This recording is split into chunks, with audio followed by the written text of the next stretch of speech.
సమాజమే. ఇది ఎన్డీఏ ఎన్నికల హామీ మాత్రమే కాదు, మా రాజకీయ సిద్ధాంతం అని మరొక్కసారి ఈ సభ ద్వారా ప్రజలకు విజ్ఞప్తి చేస్తున్నాను. 2024 ప్రజలు వద్దకు వెళ్ళినప్పుడు బీసీలకు స్థానిక సంస్థలు నామినేషన్ పదవుల్లో 34% ప్రాతినిధ్యం కల్పిస్తామని చాలా స్పష్టంగా చెప్పాం. అధికారంలోకి వచ్చిన తర్వాత దాన్ని కార్యాచరణలోకి తీసుకొస్తున్నాం. ఆనాడు చెప్పాం, ఈరోజు నిజం చేయడానికి తప్పకుండా సాధించి నిజం చేస్తామని మరొకసారి మీకు విజ్ఞప్తి చేస్తున్నాం. అధ్యక్ష, మీరు ఒకసారి చూస్తే బీసీ రిజర్వేషన్స్ అనేక సందర్భాల్లో అనేక విధాలుగా జరిగాయి. ఒకసారి హిస్టరీ చూసినప్పుడు, చరిత్ర పరిశీలిస్తే బీసీల యొక్క ప్రాధాన్యత తెలుగుదేశం ముందు తర్వాత అని చెప్పుకోవచ్చు. 45 సంవత్సరాల సుదీర్ఘ రాజకీయ చరిత్రలో బీసీలని ఆదుకున్నది ఆనాటి తెలుగుదేశం ప్రభుత్వం, ఈరోజు ఎన్డీఏ ప్రభుత్వం. తెలుగుదేశం ఆవిర్భావానికి ముందు రాజకీయాల్లో ఫ్యూడలిజం ఉండేది. రాజకీయం కొన్ని వర్గాలకే పరిమితం అయింది. అలాంటిది ఎన్టీ రామారావు గారు తెలుగుదేశం పార్టీ పెట్టిన తర్వాత అన్ని వర్గాలకు రాజ్యాధికారం ఇవ్వాలని ఆలోచించిన మొట్టమొదటి వ్యక్తి నందమూరి తారక రామారావు గారు. మీకు మరొకసారి విజ్ఞప్తి చేస్తున్నాను.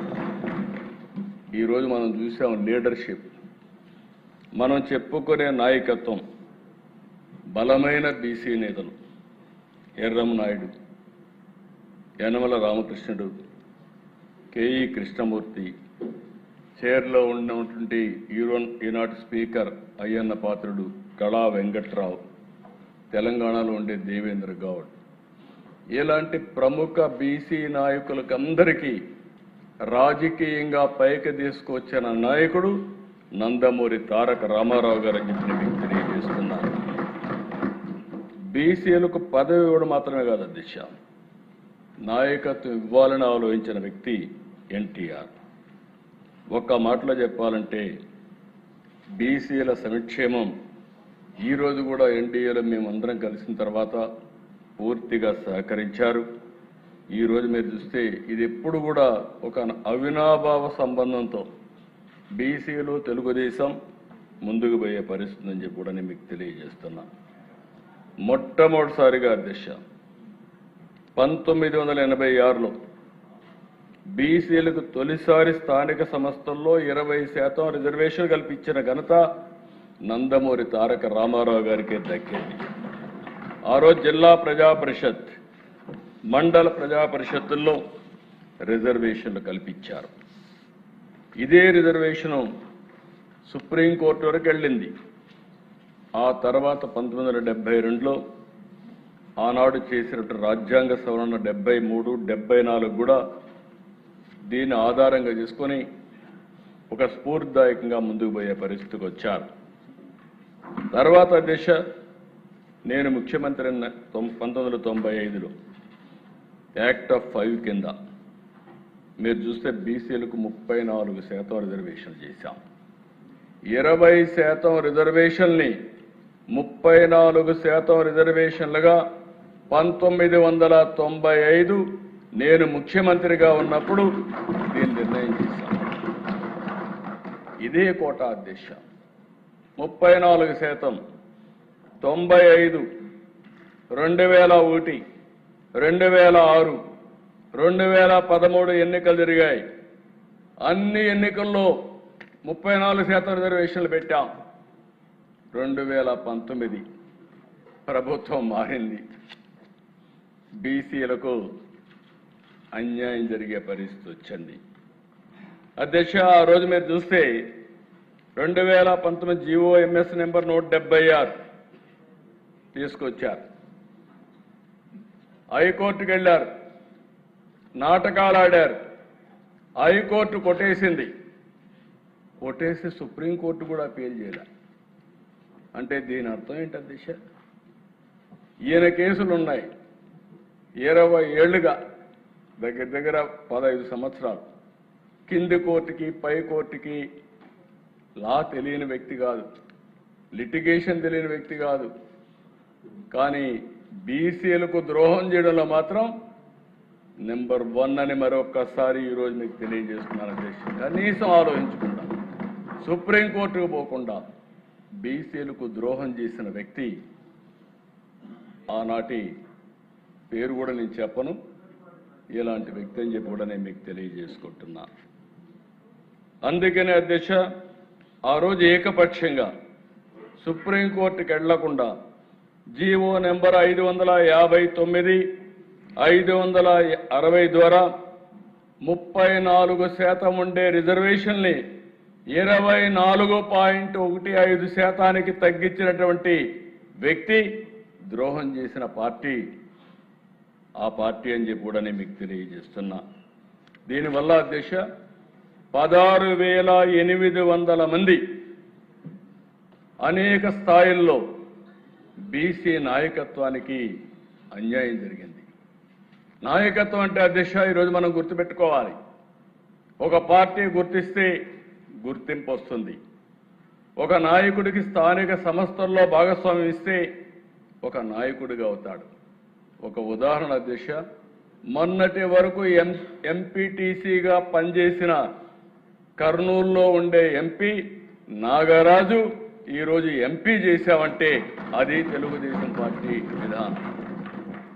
ఎంపీటీసీ కాకమునుపు మామూలు వ్యక్తి, ఎంపీటీసీ అవుతానే గుర్తింపు వచ్చింది. సామాజిక న్యాయం చేయాలి, సరైన అభ్యర్థి కావాలి, ఎవరున్నారని చూస్తే ఒక ఎంపీటీసీ నాగరాజుని కర్నూలు ఎంపీగా చేసిన ఘనత ఎన్డీఏది. ఇలాంటి ఎగ్జాంపుల్స్ 100ల కొద్ది చేశాం అధ్యక్ష. అందుకే అధ్యక్ష ఎప్పుడు కూడా నాయకత్వాన్ని పెంచాలంటే స్థానిక సంస్థల్లో సముచితమైన స్థానం ఉంటేనే ఇది సాధ్యమని చెప్పి కూడా నేను మీకు తెలియజేసుకుంటున్నాను. అదే మరి అధ్యక్ష గడిచిన 1924 ఒక రాజకీయ అణచివేతే కాదు అధ్యక్ష, రాజకీయంగా అన్యాయం చేశారు.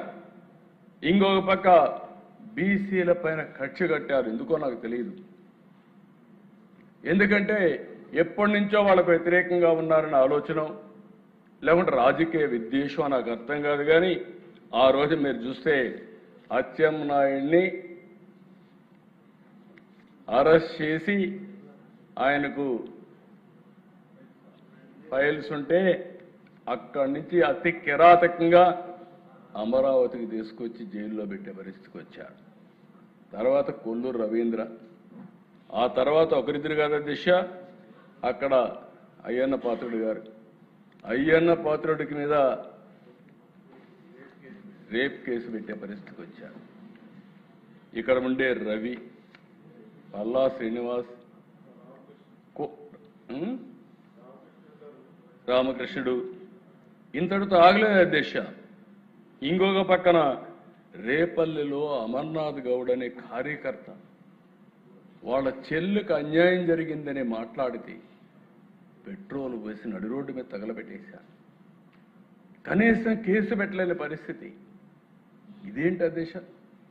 అదే మరి ఇంకొక పక్కన మీరు చూస్తే తెలుగుదేశం పార్టీకి సపోర్ట్ చేస్తున్నాడనే ఉద్దేశంతో ఒక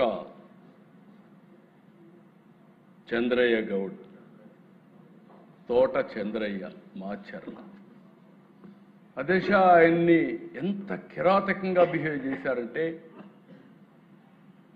గొంతె మీద కత్తి పెట్టి వాళ్ళ పార్టీ నాయకుడిని జై అనమంటే నా ప్రాణం పోయినా పర్వాలేదని జై చంద్రబాబుని ప్రాణాన్ని వదిలిపెట్టిన కార్యకర్త అధ్యక్ష. అది తలుచుకున్నప్పుడు నాకు అనిపిస్తుంది అలాంటి కార్యకర్తను చంపడానికి కూడా వెనుకాడిన పార్టీ ఆనాటి పార్టీ కిరాతకంగా ప్రవర్తించే పరిస్థితికి వచ్చారు. ఇంకొక పక్కన దేశ కంచర్ల జాలయ్య, నందం సుబ్బయ్య అవినీతి పైన పోరాడితే అక్కడనే ప్రొద్దుటూరులో అతి దారుణంగా చంపేసే పరిస్థితి వచ్చింది. అయితే అధ్యక్ష ప్రాణాలు పోగొట్టుకున్నారు కానీ సిద్ధాంతాన్ని వదులుకోని వ్యక్తులు వీళ్ళంతా కూడా. ఇంకొక పక్కన దిశ మీరు ఒకసారి చూస్తే 56 బీసీ కార్పొరేషన్లు చేశారు, నటన చేశారు, ఒక్క రూపాయి ఇవ్వలేదు, కుర్చీలు లేవు, బెంచీలు లేవు, కడారు ఏ ప్రోగ్రాం లేదు, ఇవన్నీ చేసే పరిస్థితికి వచ్చారు. అందుకే ఆ దిశ ఈరోజు నేను ఒకటే మీ అందరికీ విజ్ఞప్తి చేస్తున్నా,